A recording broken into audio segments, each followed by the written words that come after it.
comme je le disais tantôt, on est sur la page d'un journaliste et en prise d'investigation. Donc, une fois que cette mise au point est faite, on peut aborder le sujet du jour. Et sur la question des sujets du jour, euh, il y a un article que nous avons écrit sur la variole du singe, cette maladie qui est en train de se propager actuellement en Afrique. Et je voudrais, il y a une alerte mondiale, il y a une alerte générale sur cette maladie. Chacun d'entre nous peut aller rapidement faire une recherche sur Internet. Et je voudrais que nous soyons vigilants par rapport à cette maladie, cette nouvelle maladie, parce que le Covid a fait beaucoup de victimes, le Covid a tué beaucoup de gens. Soyons vraiment vigilants pour que cette nouvelle maladie qui est en train de se propager ne crée pas autant de dégâts. Et il appartient à nos gouvernants de prendre rapidement des mesures pour protéger le territoire, protéger les citoyens. Et un peu partout, les gouvernements sont vraiment en état d'alerte. Malheureusement, chez nous, il n'y a pas encore de gouvernement.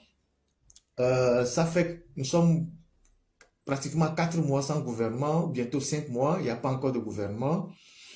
Ceux qui sont là gèrent les affaires courantes. Il leur a été dit qu'ils ne peuvent pas aller au-delà des compétences qui leur ont été fixées. Et on ne peut pas comprendre que le Togo puisse s'offrir le luxe depuis 4 mois ou 5 mois de n'avoir pas de gouvernement. Depuis cette idée de modification de la Constitution ou la nouvelle Constitution jusqu'aux élections législatives, il n'y a pas de gouvernement.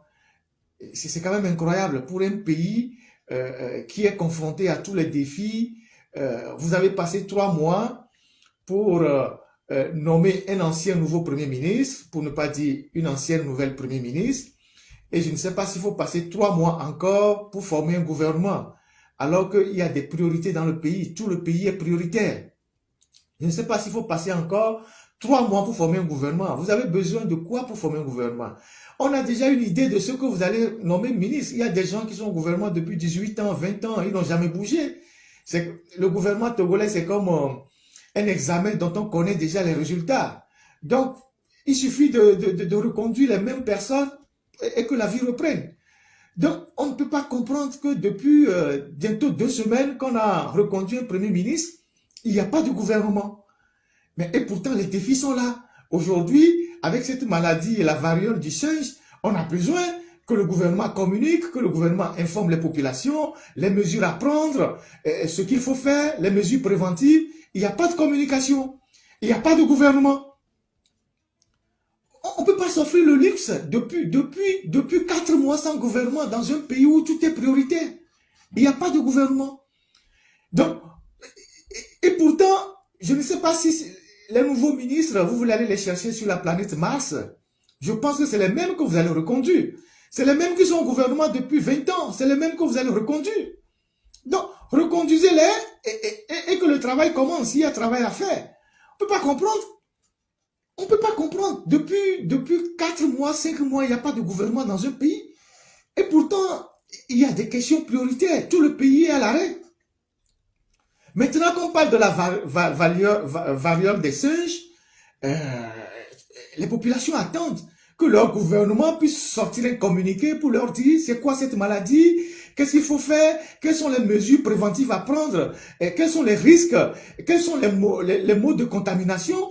La population a besoin d'avoir des informations sur cette nouvelle maladie qui est en train de se propager. Ça part de la RDC, le Congo comme toujours, et ça commence par être signalé un peu partout, en Europe, en Afrique, dans certains pays. Mais essayez de communiquer, informer les populations. N'attendez pas que... C'est comme quand la Covid a commencé. Quand on a commencé par dire, vous n'avez pas pris les mesures pour la Covid, il y a des gens qui ont dit, oui, il y a le matériel. Après, on a vu comment la Covid a fait des dégâts. On a vu avec la Covid. Donc, un État, un gouvernement responsable, il protège ces situations et ces populations. Il anticipe. Partout dans le monde, les gens sont en train de prendre des mesures pour anticiper. Même les entrées sur le territoire, les gens commencent par prendre des mesures à l'entrée des territoires. Et on sait que chez nous, on sait que dans le monde, les mouvements, la migration, les peuples, ça va, ça vient, ça voyage un peu de partout. Et donc les maladies vont et viennent. Ça traverse les territoires. Donc aujourd'hui, il n'y a pas de gouvernement. Il n'y a personne pour informer les populations. Il n'y a personne pour sonner l'alerte. Vous n'allez pas passer quand même 3 mois pour former un gouvernement, tout en sachant que le Premier ministre que vous avez reconduit, c'est elle qui était là depuis. Pendant 4 ans, elle n'a rien foutu. On sait que pendant les 9 prochains mois, elle ne va rien foutre. Mais formez le gouvernement et mettez les gens au travail s'il y a du travail à faire. Donc voilà ce que... ça, c'est les petits sujets que j'aborde rapidement pour pouvoir lancer le direct. Donc, on n'a pas de gouvernement. Il y a une maladie qui se propage. Il n'y a personne pour parler aux populations. Et on est là. Tout le monde est là. C'est pas normal. C'est pas du tout normal. Vous voyez? Donc, bon, voilà. C'est un coup de gueule que je passe. Voilà. Donc, aujourd'hui, je voulais, en troisième position, aborder la question du sélectionneur. Le sélectionneur donc de l'équipe nationale, les éperviers.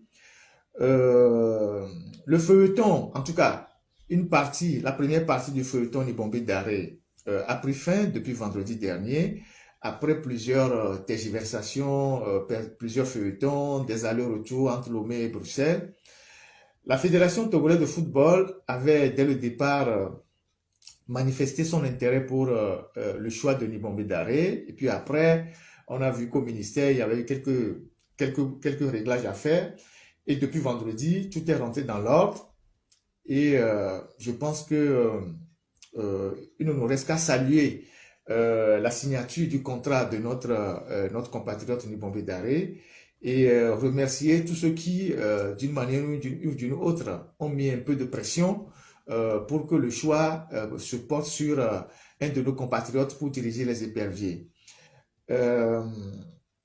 Mais la tâche ne va pas être facile pour notre frère Nibombé Daré. On sait que le chantier du football togolais, c'est un chantier qui est entier. Il faut pratiquement tout reprendre. On sait que l'environnement dans le pays n'est pas du tout aussi sain. Un pays malade, lorsqu'un pays est malade, tous les secteurs de la société sont malades. Donc le football ne saurait mieux se porter quand l'ensemble du pays est malade. Mais c'est malgré cette situation, c'est en dépit de cette situation que le choix a été porté sur Nibombé Daré. Et nous avons souhaité qu'il ait les mains libres pour pouvoir travailler. Il a signé un contrat de 3 ans. Il a la latitude de choisir son staff. Bon, il y a Kader qui a été finalement retenu dans le staff, mais je pense qu'il a la latitude de compléter le staff. On parle d'Abalo Dossé, d'un kiné qui va faire venir, d'un analyste vidéo, c'est pas d'un préparateur physique qu'il va choisir. Et donc, il a le temps de constituer son staff et de se mettre au travail. Seulement, nous devons comprendre que le travail qu'il attend est difficile. C'est le plus dur qui commence pour lui et nous devons rester indulgents à son égard parce qu'il va falloir tout reprendre, sinon reprendre en tout cas l'essentiel.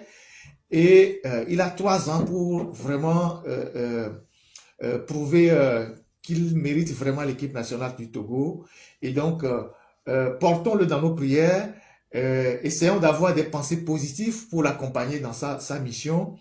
Et nous lui souhaitons la réussite. Et s'il réussit, c'est pour le bien de tout le football togolais et l'ensemble de la nation.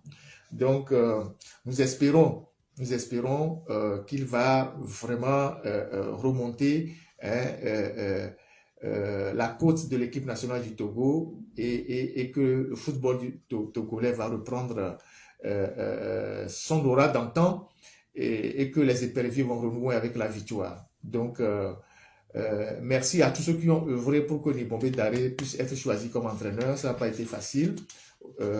Maintenant, le travail lui revient avec notre accompagnement, bien sûr. Nos prières l'accompagnent et que lui aussi, il puisse comprendre que le travail qu'il attend est assez difficile et que c'est avec beaucoup de courage, beaucoup de sagesse et beaucoup de management qu'il pourra réussir ce travail-là. Donc, sur le plan du Bombay Garé, voilà ce que je voulais dire.